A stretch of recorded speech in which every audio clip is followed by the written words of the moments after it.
Chapter 18. Fun. The air inside the stable was still and warm, until the windows, shuttered for the storm, were opened.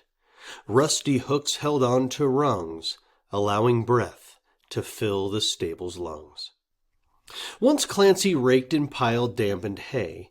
He then removed it from the horse's bay, and put it in the wooden compost cart. He hoped that working hard would win her heart. But Caroline was careful to conceal each quick and measured glance, or else reveal her growing intrigue in the young Macree, a game girl's play called curiosity. Her dress was made into a makeshift pouch that carried apples lifted to the mouth of a hungry horse, whose open maw began to grind the apples in its jaw. Clancy asked, "You ready for school to start?" "No, not at all. The summer owns my heart." "Mine too. You must be glad to have Miss Millie. To listen to Miss Tish all year would kill me," she said. "She can't be blamed for being mean. Her eyes are jaundiced, and her skin is green. I trust that anyone in her condition would also have an ogre's disposition." "Miss Millie sure was not herself today. With no hello or nothing else to say, and makeup run like gravy off a plate," she said. "Each troubled thought bears doubled weight. At least that's what my father used to say. I've had enough of chores this summer day, so if you hadn't all this work to do, what jolly fun would be enthralling you?" He leaned upon the rake. "A storm this bad will stir the crayfish, plenty to be had. So I'd be at the river with the Mories, just catching mud bugs, telling jokes and stories." His brief description made her feel alive, and Clancy saw the girl had been deprived of fun and freedom children should enjoy, which was the wealth of every country boy. In silence, Clancy recognized her need.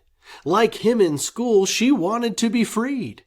To her, this giant house was nothing more than her own prison on a foreign shore. Though he could never offer luxury, within his hand he held the jailer's key and turned the lock. "This work is done, so what you say we go and have some fun?" The sun was high and hot that afternoon. It followed Clancy, Caroline, and Boone down River Road, and though excitement stirred the boy, he wasn't quick to say a word. Clancy's strides were light on bouncy toes, as if bare feet came with spring-loaded soles. Along the way he started throwing rocks. The birches barked with every thud and knock. The dampened road, with spots of mud and mire, had puddled ruts carved deep by wagon tires. So Caroline's clean shoes were toed with care, but Boone preferred some mud upon his hair. The steamy air allowed no shade at all, except below his hat and her parasol. She said, "I've never been through such a storm, nor felt such heat." He said, "God-awful warm. A swimming hole is good for all that ails you. It's just like breaking loose from all that jails you." "I'm sure it is, but I'm not going in."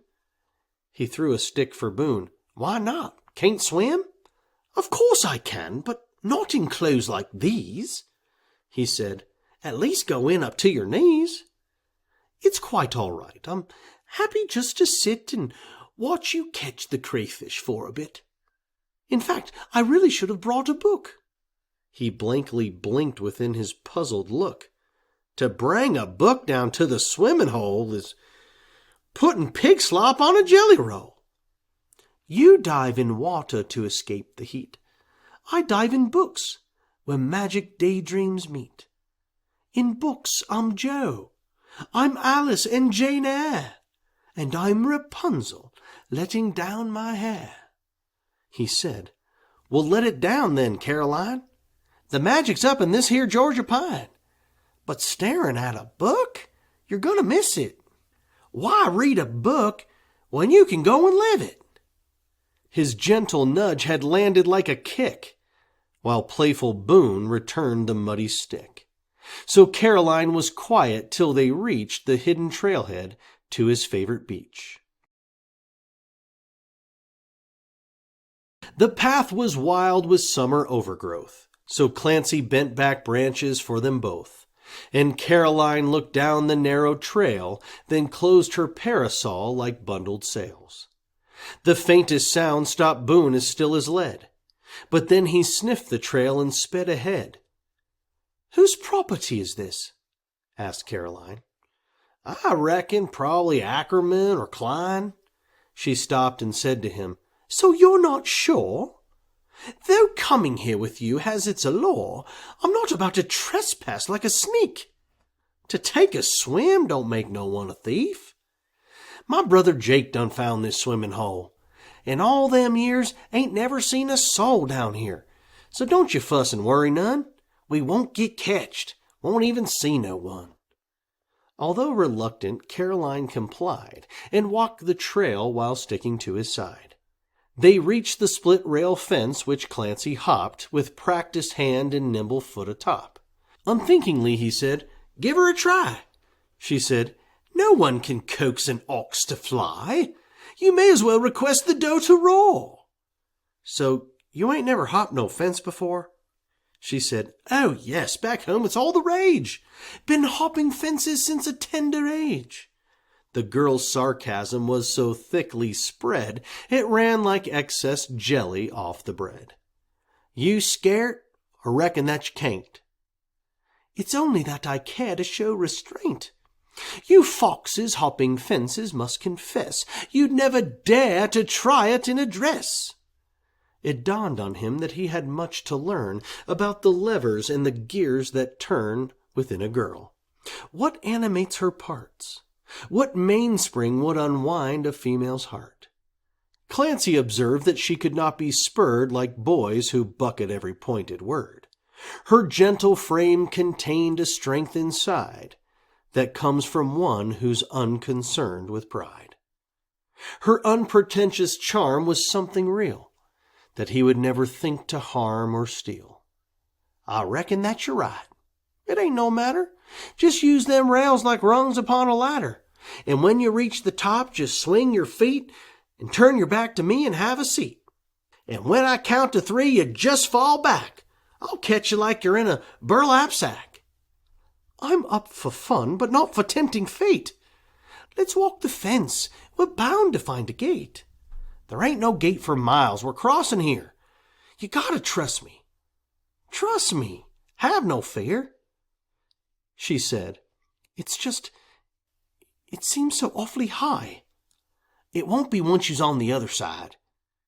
She shook the topmost rail with her 2 hands to test the kind of weight it could withstand. He said, "If you's in Cartersville to stay, then now's the time to learn the Georgia way." She laughed and said, "It's rather apropos to hop a fence of someone you don't know, ignoring all the warnings you've been shown, to claim a beach as yours that you don't own." At that he bowed while taking off his hat and said, "Ain't nothing more American than that." She shook her head. "I just don't think I can." He said, "All right, then shoot. I understand. You best go on and get back to your chores. But as for me, I's headed to the shore." The country boy began to walk away, and hoped with all his heart that she would say, "No, wait." And that's exactly what she wailed. By then the girl was up the second rail. He ran to her and said, "All right now, sit." She didn't move, so in his hand he spit, extending it to her. "I spit and swear. I promise that I'll catch you. Put her there." Repulsed, she found the ritual absurd and said, "I'll simply take you at your word." So Clancy wiped his hand upon his pants. She sat while he got in a ready stance. Securing feet upon the soggy ground, he said, "Now that you're set, I'll count her down." The country boy began with 1, then 2. The towny girl exhaled as tensions grew. When he said 3, She leaned her body weight. Her arms went up as feet went out and straight, and she fell backward in a single thrust, surrendering to him her total trust. But elements of Georgia clay are quite unique. When wet, the clay will stick to shoeless feet, yet if one makes a sudden move or pivot, those feet become like butter in a skillet. So when the falling girl with force and mass had landed in the arms of Clancy's grasp, his feet began to slide in figure eights as if he were a cat on roller skates.